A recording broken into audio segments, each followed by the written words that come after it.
Bismillahirrahmanirrahim. Assalamualaikum warahmatullahi wabarakatuh. Hamdan wa syukranillah, salatan wa salaman ala rasulillah ma ba'd.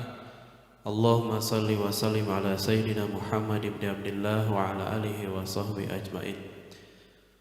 Qala Allah ta'ala fi kitabihil karim, a'udzu billahi samil alim minasyaitonir rajim. Ya ayyuhalladzina amanu taqullaha ittaqullaha haqqa tuqatih wa la tamutunna illa wa antum muslimun. Insyaallah hari ini kita akan melanjutkan kajian fikih kita. Pada bulan Ramadan kemarin ataupun bulan April kita meloncat materi, yaitu dengan materi fikih Ramadan.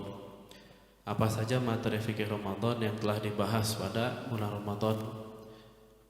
Jadi kalau ada materi fikih Ramadan, pasti itu tidak terlepas dengan materi bab puasa, ya.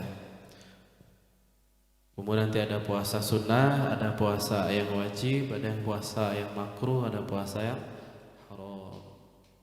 Kemudian pada fikih Ramadan kita membahas terkait fikih i'tikaf, kemudian Lailatul Qadar dan lain sebagainya. Nah, itu adalah materi khusus pada bulan Ramadan. Nah, pada hari ini kita akan kembali kepada materi awal, yaitu di bab thaharah. Bab thaharah ini kita akan membahas bab terkait mandi. Karena pada bab sebelumnya kita bahas masalah wudu. Wudu itu sudah beres, insyaallah semoga paham, bisa diaplikasikan, diamalkan sesuai tuntunan sunnah Nabi sallallahu alaihi wasallam. Nah, untuk bab mandi, ya, mandi atau janabah, ya, atau junub,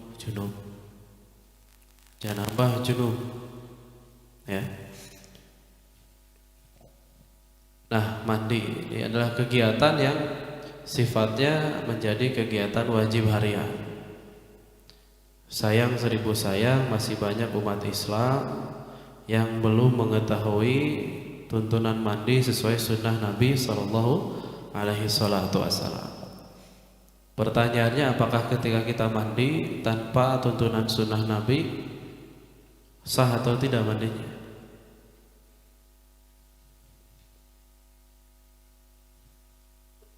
Mandi junub tanpa mengikuti tuntunan sunnah Nabi, apakah sah atau tidak? Secara ilmu fikih dia sah, ya, karena rukun mandi itu ada dua. Kalau Ustaz sebut rukun ada dua, dan ketika menyikapi tentu bertemu rukun yang lain ada tiga, itu harus diwajarkan, ya, karena masing-masing buku kitab berbeda, nanti terikat mungkin dengan mazhab juga berbeda. Nah, ini secara umum, ya, biar mudah, itu rukun mandi ada dua. Pertama, niat berdasarkan hadis arba'in nomor pertama dari Umar bin Khattab, innamal a'malu binniyat. Yang kedua yaitu menumpahkan air, ya, menumpahkan air ke seluruh badan tanpa ada yang terlewat. Kalau ada yang terlewat tidak sah berarti. Artinya kalau kita mandi tanpa ikut sunnah Nabi, niat mandi junub beres. Yang kedua, membasahi tubuh dengan air. Misalkan oktav lari aja, loncat ke al-masuk, niat mandi junub, itu sah. Keluar sudah dalam keadaan suci kembali, ya. Niat mandi junub, bismillah. Yang kedua, membasahi tubuh, wah, salto, jungkir balik, kena batu misalnya. Enggak, salto, Pak. Keluar, sah tidak? Sah. Secara fikih sah, tapi dia tidak mendapat nilai-nilai sunnah. Nah, nanti tata cara mandi ini dari hadis yang masyhur ada dua, dari Aisyah radhiyallahu anha, ada dari Maimunah radhiyallahu anha. Kedua-duanya istri Nabi. Yang Maimunah ini nanti diriwayatkan dari Ibnu Abbas, dia seorang saudara daripada istri Nabi sallallahu alaihi wasallam. Nanti bakal menemukan perbedaan di hadis Aisyah dibasuh kaki, di hadis Maimunah kakinya diakhirkan. Pernah dengar?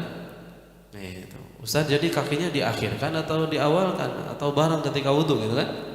Ada yang ketika mandi junub wudu bersama kakinya. Ada yang bilang enggak, nanti kaki terakhir aja. Kalau kita sudah wudu, sudah membasuhkan seluruh air ke anggota tubuh, baru kaki di akhir. ini yang betul yang mana? Dua-duanya betul. Yang salah yang tidak mandi. Pertama tidak suci, kedua bau. Ya. Kalau Nabi wangi, ya walaupun tidak mandi, keringatnya bau kasturi. Kalau kita bau, nah itu ya, bau nggak karuan lah ya. Ada bau naga, bau jigong, ya, bau yang lain lah. Jadi dua-duanya betul, nggak usah berantem ya, nggak usah berantem. Atau yang salah ketika misalkan ikhwan akhwat mandi bersama, itu nggak boleh. Misalkan Atep dan Irwan sahabat sejak kecil, akhirnya ketika dewasa pun mandi bersama satu ruangan dalam keadaan telanjang, saling melihat aurat satu sama lain, bahkan kontes misalkan. Nah, ini haram, tidak boleh ya, haram. Kalau ketika kecil mungkin tidak apa-apa, 5 tahun, 3 tahun gitu kan ya, 5 tahun, 3 tahun. Gitu. Misal punya saudara perempuan misalnya, itu kalau mandinya 3 tahun mah nggak apa-apa. Yang masalah tuh kalau segede gini masih mandi bareng tuh masalah ya. Itu. Nah kebanyakan beberapa santri karena misalkan WC terbatas dia mandi bareng, seakan-akan halal haram, nggak boleh, hati-hati ya, haram. Kan kita sama-sama laki-laki, antum tidak tahu sekarang lagi maraknya kaum beradu pedang nih. Kaum Nabi Lut. Kaum Nabi Lut. Ini saya curhat ya. Kita breaking news gitu. Breaking news. Lebaran kemarin salah satu artis TikTokers, pasangan ayah dan papa bahagia, pasangan suami-suami bahagia ya, itu pulang ke Indonesia. Dia tinggal di negara inisialnya Jerman kalau nggak salah. Yang satu orang Indonesia, yang satu orang Jerman. Karena di Jerman itu dihalalkan, diperbolehkan secara konstitusi hukum kenegaraan nikah sesama jenis. Nauzubillah min dzalik. Apa yang buat Ustadz sedih, yang buat saya sedih ketika mereka pulang ke Indonesia, kan yang satunya orang Indonesia tuh artis, konten kreator, TikTokers ya. Ketika pulang ratusan manusia berebut untuk meminta foto, baik dengan orang tersebut ataupun dengan suaminya. Jadi ini pasangan suami-suami bahagia. Aku lagi masak tadi pulang dipeluk suami aku. Saya berubah jaringan jadi 2G ini, lagi gimana? Kenapa sedih ini? Seakan-akan masyarakat Indonesia memandang sesuatu yang Rasulullah takutkan. Nabi itu sangat takut sekali seandainya umatnya terkontaminasi virus kaum Nabi itu takut, Nabi Muhammad itu takut sekali, demi Allah takut. Ya, bahkan para ulama fikih itu berbeda pendapat terkait hukuman orang yang melakukan hubungan sama jenis. Ada yang berkata dalam ilmu fikih dijatuhkan dari tempat yang tinggi, dari atas, hukum mati. Saking perbuatan ini keji, saking perbuatan ini hina dari perspektif agama Islam. Nah, ini jangan dipotong video ya, tinggal live ya. Saya bilang dari perspektif agama Islam. Di luar agama Islam silakan tanya ke tokoh agama masing-masing. Ini perbuatan yang keji dan hina. Dan sekarang terjadi nyatanya ketika bulan Syawal Ramadan Lebaran kemarin, mereka disambut bahkan warga berebut untuk mengambil foto. Berarti mereka seakan-akan dilegalkan. Nabi SAW ketika melihat seseorang laki-laki dan laki-laki, ada laki-laki yang berbicara tapi berbicaranya sedikit melambai gitu. Bisa lagi apa? Aku mah habis ini apa? Nah kayak gitulah ya kali contoh. Gitu. Habis sampoan tadi gitu ya. Nggak ada rambutnya, oh iya nggak ada. Gitu. Nah itu sedikit melambai seperti itu. Maka Nabi SAW menyuruh orang tersebut yang tingkah lakunya seperti perempuan, para laki-laki itu diasingkan, dikeluarkan dari kota Nabi sampai dia sembuh. Gak mau Nabi lihat, ini bahaya. Kemudian dokter Boyke, dokter. Beliau salah satu dokter terkenal di televisi, pakar seksiologi mungkin ya. Jadi hubungan suami istri, nah dia tuh kan. Dokter di ahli itu ngebahas tentang misalkan sistem atau alat reproduksi si otong dan si iting misalnya. Nah itu dokternya ada tuh. Kata dia penyakit seperti ini tuh saya lupa ya angkanya. Dia bilang 70% itu diakibatkan dari pergaulan. Hati-hati yang boleh teman ya. Nabi itu sangat ketakutan. Jadi nggak jadi ngebahas ini ya. Ini breaking news supaya santri tahu. Ada pasangan LGBT pulang ke Indonesia disambut rebutan minta foto. Nauzubillah min dzalik. Antum ridho gitu kalau keturunan antum, anak-anak antum seperti ini? Nauzubillah min dzalik. Ya. Makanya saya seneng ketika Fakih ke GBLA masih lari, suka ke wanita, saya seneng di sisi lain tuh. Alhamdulillah santri saya normal ya Allah. Yang saya kagetkan ketika Fakih Idul Adha lihat kambing betina terangsang misalkan. Nah ini yang nauzubillah min dzalik. Fakih astagfirullah. Ya. Yang hak itu hak, yang batil itu batil. Rusak Indonesia tuh. Pasangan sama jenis sudah diterima bahkan berebut untuk minta foto. Nggak usah saya sebut nama ya. Inisialnya aja lah. Enggak, ini soalnya live ya, hati-hati. Ini Masjid Al-Fat yang ke bawah nanti ya. Nanti teman-teman tahu semua lah kalau udah pulang ke rumah tuh ya. Tahu semua. Kalau nggak tahu tanyakan ya. Tanyakan. Hindari. Tegas. Ini bukan lagi perbuatan dosa ini. Ini perbuatan keji, kejam. Ya, keji, kejam. Nggak boleh. Hargai dong kami. Karena apa? Kami pun diciptakan oleh Tuhan. Weis. Kami juga diciptakan oleh Tuhan. Salah kami apa? Kami hanya ingin menyalurkan rasa cinta kami. Biarkan kami hidup bahagia. Tuhan juga jangan lupa ya, Tuhan juga menciptakan iblis. Itu kata Profesor Mahfud itu. Hargai orangnya tapi tidak dengan tingkah lakunya. Karena kita juga ciptaan Tuhan. Dan itu Islam dia. Yang lucu aku lagi head itu. Kan jijik dia. Antum head dari mana? Rusak ibu ya, anak-anak kita nih kalau lihat pasangan sesama jenis gini rusak bu ya. Lagi head. Hai guys, aku lagi nggak puasa. Islam. Aku lagi head. Ameyan nanti.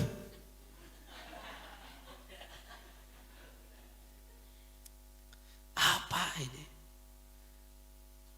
Dan yang komen, nauzubillah, orang Islam semua. Kalau aku mah nggak masalah sih mereka pasangan sama jenis, toh aku juga tidak merasa terganggu dan mereka pun tidak mengganggu kita. Yang masalah ketika membiarkan mereka Allah azab kita juga kena. Kalau Allah kirim tsunami, apakah tsunami pilih-pilih? Hah? Air ombak, gitu kan gede. Nggak ada yang main selancar, nggak ada. Gitu. Wah ini soleh belok tsunami enggak. Kena semua. Kena semua. Di santri ikhwan itu ketika melihat hal-hal yang sifatnya salah batil, katakan itu salah dan batil. Sesuai dengan kapasitas kemampuan antum. Antum menjadi seorang DPR pemerintah, maka gunakan kekuasaan antum. Siapa tahu nanti misalkan Miksel jadi gubernur Jawa Barat. Di Jawa Barat haram LGBT. Bakal susah tidak? Bakal. Maaf ya. Para pemerintah pun ada yang pro ke sana. Yang mendukung hal itu. Karena Indonesia bukan negara Islam, negara demokrasi. Pancasila. Gitu. Tapi Pancasila juga jangan lupa itu dibuat atas dasar kebanyakan oleh ulama Islam. Dan jangan lupa juga negara Indonesia itu negara ketuhanan yang Maha Esa, bukan negara kesetanan. Ya, hati-hati. Gitu. Bebas itu, bebas gimana? Siap santriwan, tegas siap? Siap? Nah, ini lihat mujahid nih insyaallah ya. Lanjut kita ngebahas fikih mandi ya. Mandi. Itu breaking news supaya enggak boring dan supaya tahu informasi ya. Bahwasanya negara kita tuh sedang tidak baik-baik saja. Bahkan di Bogor, dilanjut lagi ya. Saya baca berita. Bogor. Inisialnya kota Bogor lah. Anak SMP, SMA itu ternyata sebuah sekolah, saya perlu sebut nama sekolahnya, itu menciduk siswinya sedang liburan ke puncak atau kota sana dan sedang pesta hubungan seks bebas. Kaget kan? Yang lebih kaget, seks bebas tersebut dilakukan sesama jenis SMP SMA. Jadi ada grup WhatsApp-nya. Gitu. Kan jijik ya. Jijik ya. Irwan kamu kok ganteng kata Miksa. Yang ngebacok dah. Apa ini kan? Apakah perlu dibacok perlu sadar gitu ya? Atau coba dipukul pakai gas LPG 12 kilo? Gitu. Aku tuh sebenarnya luarnya laki-laki tapi hatiku tuh perempuan. Enggak ada. Allah enggak salah nyiptain kayak enggak ada. Gitu ya. Ini hanya perspektif mereka aja. Bahkan yang lebih ngeri, tokoh-tokoh Islam liberal itu membolehkan, bahkan mendukung hubungan sama jenis. Nauzubillah min dzalik. Agama Islam juga membolehkan kok. Nah ini yang bahaya tuh. Ini Islam yang mana ini? Ini Islam yang mana? Antum itu harus menjadi pendekar Ahlus Sunnah wal Jamaah. Katakan berani. Ya. Misal ditanya apa hubungan sama jenis, haram, laknat. Gitu aja. Bilang tegas. Nggak usah menye-menye. Kalau aku sih, aku gitu kan, aku. Mana kok laki-laki aku. Jaga ya. Itu kan saya seneng gitu ya. Ya dibalik kenakalan santri, kalau ada yang liatin akhwat juga saya ada senengnya juga. Normal gitu santri, alhamdulillah gini ya. Misalkan Ibrahim liatin akhwat, normal berarti. Normal berarti Ibrahim seneng ya tuh. Ustaz tadi masa iya Ibrahim liatin akhwat terus gini, Ustaz alhamdulillah, sisi lain alhamdulillah gitu. Yo santri anak normal ya Allah. Gitu. 34 kita bahas mandi ya. Itu breaking news. Karena memang dalam agama Islam dibahas. Ya, saking dibahasnya diabadikan. Itu bahkan ada terjadi pada nabi kita yaitu Nabi Lut ya, kaum Sodom. Antum tahu nggak kaum Sodom? Begal, dia tuh begal. Cuman ngebegalnya laki-laki kalau naik kuda dibegal plus diperkosa sama laki-laki lagi.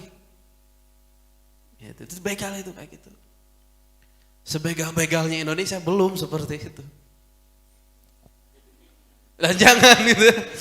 Jangan astagfirullah. Jagalah antum insyaallah ini semua pemimpin masa depan ya, pemimpin masa depan. Ini yang perempuan-perempuan ini adalah pabrik. Pabrik apa? Pabrik yang akan melahirkan tokoh-tokoh orang-orang soleh, tokoh-tokoh ulama. Karena apa? Madrasatul ula. Ibu itu adalah sekolah pertama bagi anak-anak. Yang laki-laki adalah leader, ar-rijalu qawwamuna 'alan nisa.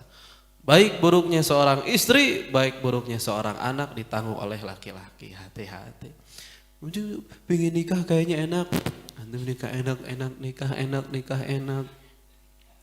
Ketika antum jabat tangan ayahnya, maka antum jabat juga dan serah terima bahwasannya surga dan neraka putri bapak saya yang tanggung.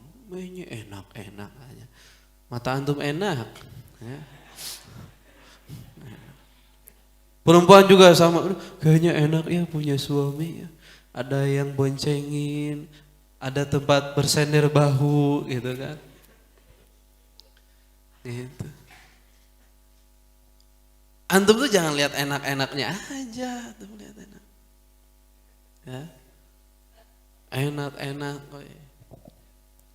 Sebelum nikah, Anda mengagumi suami Anda. Setelah nikah, suami Anda akan kentut depan muka Anda. Pret.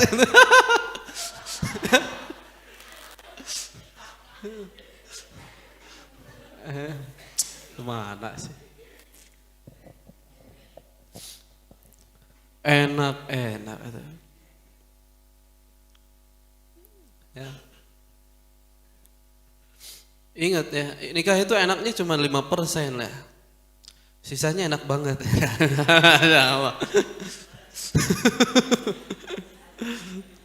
Enak banget. Asal dijalankan dengan berlandaskan Al-Quran dan Sunnah. Kan Ustadz udah cerita ya, tipe perempuan dari zaman Fir'aun ngojek tetap kayak gitu.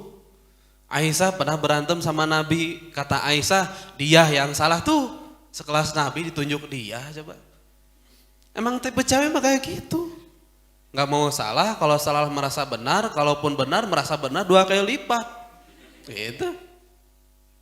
Ya aku salah tapi kamu juga tuh kan, tapi nggak ada maaf, nggak ada. Maafnya perempuan hanya terjadi 1 tahun sekali ketika Ramadan. Dan di akhir Ramadan, hari raya Idul Fitri, terjadilah fenomena yang tidak pernah terjadi dan ini termasuk 9 keajaiban dunia, perempuan meminta maaf ke suami. Itu pun hanya pagi saja. Pulang sholat Id. Abi maafin Umi ya. Siang mah tetap aja. Wah, aduh berantem. Itu selingan aja, selingan. Sekarang kita kajian fikih ya. Bab mandi, supaya nggak boring. Ya. Mandi, ini dalil mandi. Kita hadirkan dulu, ingat kalau ceramah kajian kita hadirkan dulu dalil Al-Quran. Jangan dibiasakan kajian 1 jam penuh tidak ada satupun Al-Quran atau hadis yang keluar. Antum ngapa ngewangkong atau apa itu kan? Biasakan hadirkan dulu Al-Quran. Quran surat Al-Maidah surat ke-5 ayat ke-6, wa in kuntum junuban fattahharu. Dan jika kalian junub, fattahharu di sini diartikan sebagai mandi, walaupun secara bahasa artinya bersuci. Kemudian di Quran surat Al-Baqarah tentang junub, cuman di Al-Baqarah ini khusus mar'ah. Surat kedua ayat 222 atau 222. Yaitu Allah Subhanahu wa taala berfirman, A'udzu billahi minasyaitonir rajim. Wa yas'alunaka 'anil mahid. Dan mereka wahai Muhammad Rasulullah sallallahu alaihi wasallam bertanya tentang mahid, haid, perempuan ya berarti ya. Ingat tidak ada laki-laki haid. Sampai kapanpun, sampai kiamat kubro nggak ada laki-laki haid. Jijik saya dengan laki-laki haid. Kenapa kamu nggak puasa? Haid Ustaz. Dikelelapkan gerak kasepiteng. Ya.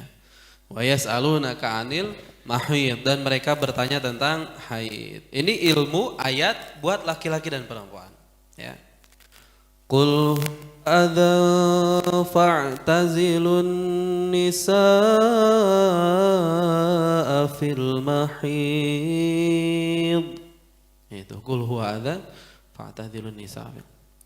Haid itu adalah suatu kotoran. Wala taqrabuhunna hatta yatuhurn. Nah, bagi laki-laki yang sudah menikah, yang belum menikah, menikahlah, gitu ya, menikahlah. Wala taqrabuhunna hatta yatuhurna. Janganlah dekati istri antum. Wala taqrabuhunna, istri antum. Hatta sampai yatuhurna, sampai dia suci. Makanya ditimbul pertanyaan, Ustadz, ini kita kajian fikih ya.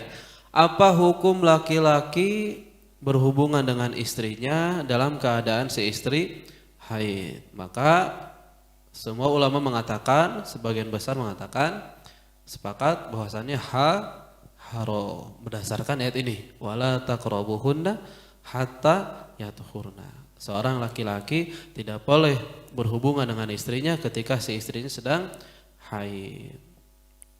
Sampai kapan Ustaz? Sampai tunggu dia suci kembali. Fa idza tatahharna fa'tuhunna min haitsu amarakumullah. Apabila mereka telah suci, maka campurilah ya mereka itu di tempat yang diperintahkan Allah kepadamu. Innallaha yuhibbut tawwabin wa yuhibbul mutatahhirin. Sungguhnya Allah mencintai, menyukai orang-orang yang senantiasa bertaubat, wa yuhibbul mutatahhirin, dan mencintai, menyukai orang-orang yang mensucikan diri. Paham enggak? Yuhibbu tuh? Paham? Yuhibbu? Yuhib paham? Cinta. Seorang laki-laki akan bahagia ketika melihat seorang perempuan yang dia cintainya lewat di depan matanya. Bahkan dia tunggu sampai perempuan itu lewat. Gitu. Bahkan dia kejar perempuan yang dia cintai. Maka tidak ada laki-laki yang paling bahagia, melainkan laki-laki yang tersebut bahagia ketika mengingat atau bertemu dengan seseorang yang dicintainya. Maka aneh jika ada hamba manusia yang tidak mau mendapatkan cinta dari Allah Rabbul Alamin. Akunya cinta kepada Allah, gitu kan? Jadi cinta. Kadang kita cintanya lebih kepada manusia, betul atau betul? Betul. Wah, cinta ke dia mah rela. Aku nggak ada pulsa, beli. Jangan ke orang susah, kirim. Kirim yang 1000 pulsa tri. Pulsa tri lagi 1000 kadang-kadang. Gitu. Saking cintanya. Aku pengen ke bioskop nonton film KKN misalkan ya.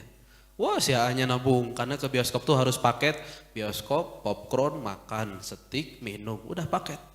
Rela tidak jajan selama 1 bulan demi melaktir si dia orang yang kita cintai.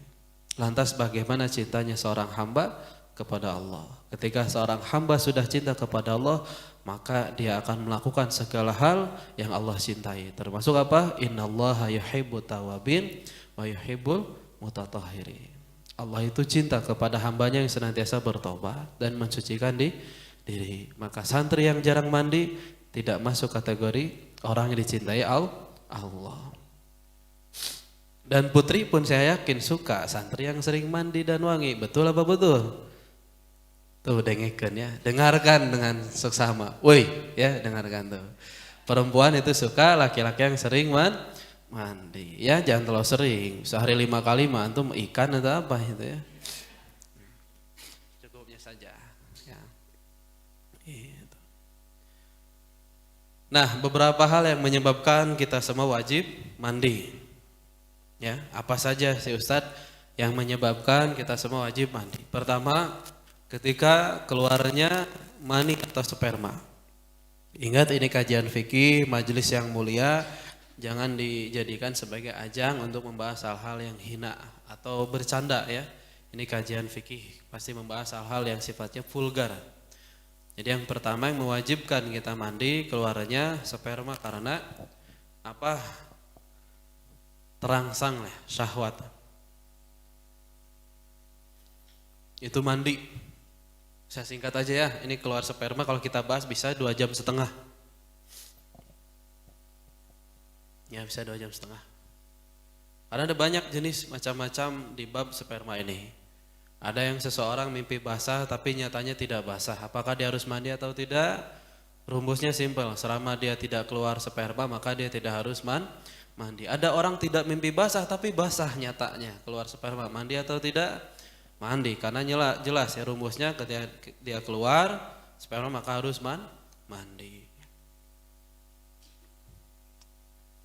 Dan di sini ada dibahas ketika seorang laki-laki keluar sperma, hendak keluar sperma atau syahwatnya terangsang tapi dia tahan agar tidak keluar. Apakah dia harus mandi atau tidak? Tidak, rumusnya simpel karena tidak keluar. Nah, kemudian penyebab wajibnya mandi yang kedua ketika bertemu 2 otong dan itih. Atau hubungan suami istri. Ada batasannya. Hanya bertemu saja apakah menyebabkan mandi atau tidak? Tidak. Mandi dari mana? Anda belum punya istri, Anda tahu dari mana?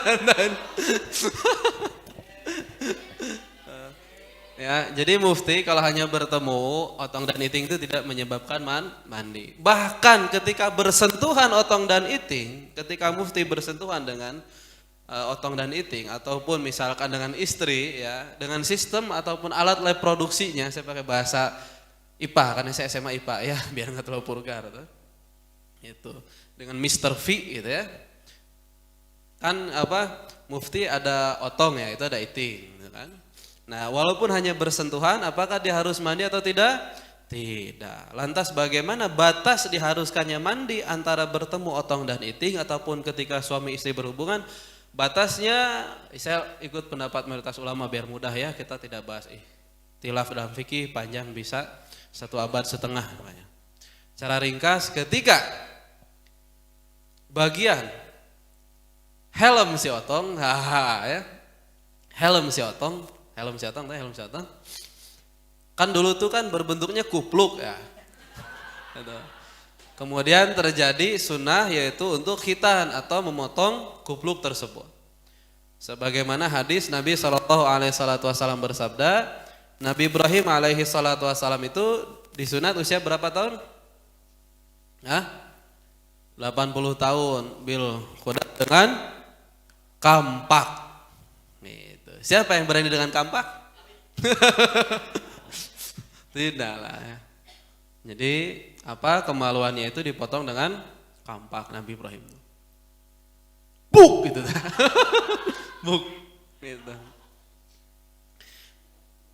Makanya nanti apa ada sunnah-sunnah fitrah, salah satunya sunnah untuk memotong ujung kemaluan laki-laki. Bukan semuanya, kebiri semuanya habis gitu ya.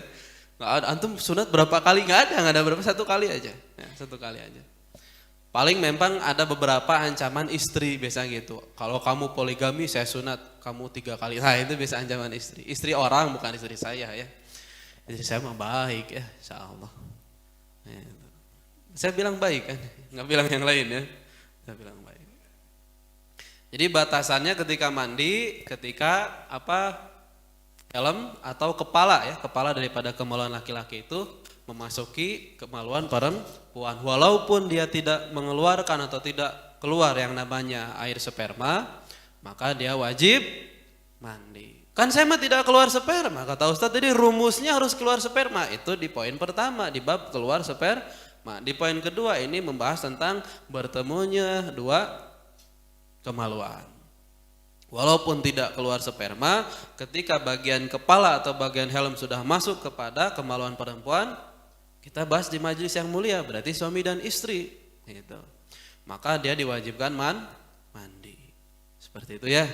Walaupun dia keluar apa sperma ataupun tidak keluar sperma.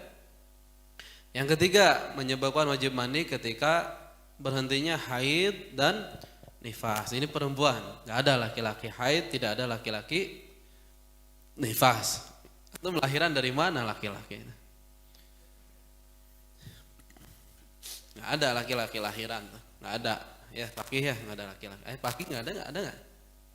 Ada mana fakih? Alhamdulillah. Lihat fakih itu bawaannya bahagia terus ya. Tapi keseringan juga sebel. Ya. Kalau sering lihat fakih juga. Nah, ini fakih itu kayak Nuaiman lah persis lah, 11-20 lah. Ya. Yang ketiga ketika berhenti haid dan nifas. Ya, ringkas saja ya, nggak usah dibahas lagi. Nanti kita bahas khusus kapan ketika bab haid nifas. Yang keempat wajibnya mandi ketika seseorang meninggal dunia. Bedanya apa? Ketika meninggal dunia antum tidak mandi sendiri tapi antum dimandikan. Maka jadi muslim jangan jadi muslim yang sombong. Karena apa? Ketika kita mati tetap kita butuh bantuan saudara muslim kita, dimandikan, dibajukan, dikafankan, disolatkan, bahkan diantarkan ke kuburan, bahkan dimasukkan ke kuburan. Apakah antum bisa melakukan semua sendiri? Tidak. Kalaupun ada, horor namanya ya. Horor. Ustadz tadi Pakih meninggal tapi mandi sendiri. Nah, itu masih hidup, yang mungkin mandi sendiri ya. Gak ada. Jangan jadi orang sombong. Karena kita butuh tetap mati digotong sama orang lain, mandi dimandiin sama orang lain. Yang kelima, wajib mandi ketika mu'alaf atau orang yang non Islam atau orang kafir masuk ke agama Islam, itu diwajibkan mandi. Sebagian ulama bilang di kitab yang lain gak wajib, hanya hukumnya sunnah. Tapi saya condong kepada yang wajib mandi, sudah mandi. Itu 5 hal yang menyebabkan kita diwajibkan ketika mandi. Bukan sunnah ya, kalau sunnah nanti kita bahas di bab sunnah. Lantas apa saja hal-hal yang diharamkan ketika orang sedang junub? Sedang ya. Ketika sedang junub atau ketika sedang tidak suci. Perempuan haid, laki-laki keluar sperma, perempuan laki-laki mungkin telah melakukan hubungan suami istri. Nah, ini junub. Apa saja yang tidak boleh ketika junub? Pertama, mengerjakan sholat. Haram mengerjakan sholat. Yang kedua, tawaf. Nggak boleh ini, baik tawaf yang sunnah ataupun tawaf yang wajib, tidak boleh. Ya. Yang ketiga, menyentuh dan membawa mushaf Al-Quran. Ya. Menyentuh dan membawa mushaf Al-Quran itu tidak boleh. La yamassuhu illal mutahharun. Yang keempat, membaca Al-Quran, ya, membaca Al-Quran. Mayoritas ulama berpendapat bahwa orang yang junub diharamkan membaca Al-Quran. Mari nggak ahwat nanya-nanya teh. Sebagian ulama juga ada yang membolehkan membaca Al-Quran ketika junub, tapi mayoritas mengatakan tidak boleh. Sebagian juga ada yang bilang boleh. Seperti siapa? Dalam madhab Imam Malik. Ya, nanti ada fikih 4 madhab. Imam Malik ini madhab ulama yang membolehkan seseorang membaca Al-Quran.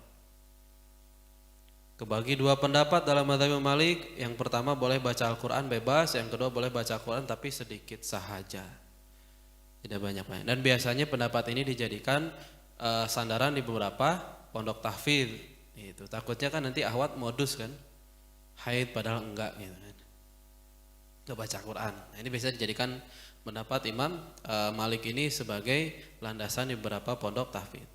Tapi bagi antum yang bermadhab Imam Syafi'i itu mutlak haram, tidak boleh. Orang yang haid dalam madhab Syafi'i atau ketika junub tidak boleh memegang Quran, tidak boleh membaca Al-Quran walaupun hanya sedikit.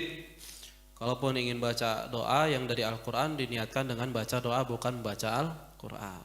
Itu panjang lah, nanti kita bahas ya di lain waktu tentang hukum baca Al-Quran ketika junub. Ini kita bahas dari hal-hal yang ringkas saja. Yang kelima yang tidak boleh bagi orang junub yaitu berdiam diri di masjid atau i'tikaf. I'tikaf. Sebagian ulama bilang kalau lewat-lewat saja boleh ya, lewat-lewat saja boleh. Tapi kalau berdiam diri itu tidak diperbolehkan. Simpel saja ya, bagi seorang perempuan ditakutkan darah yang mengalir itu mengotori masjid.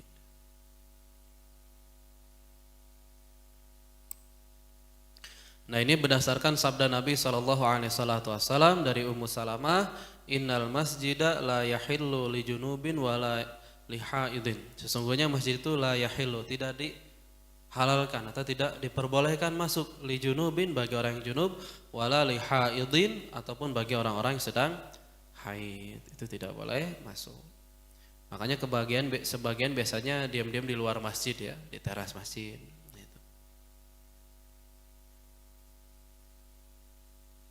Nah, itu beberapa hal yang tidak boleh dilakukan ketika sedang junub.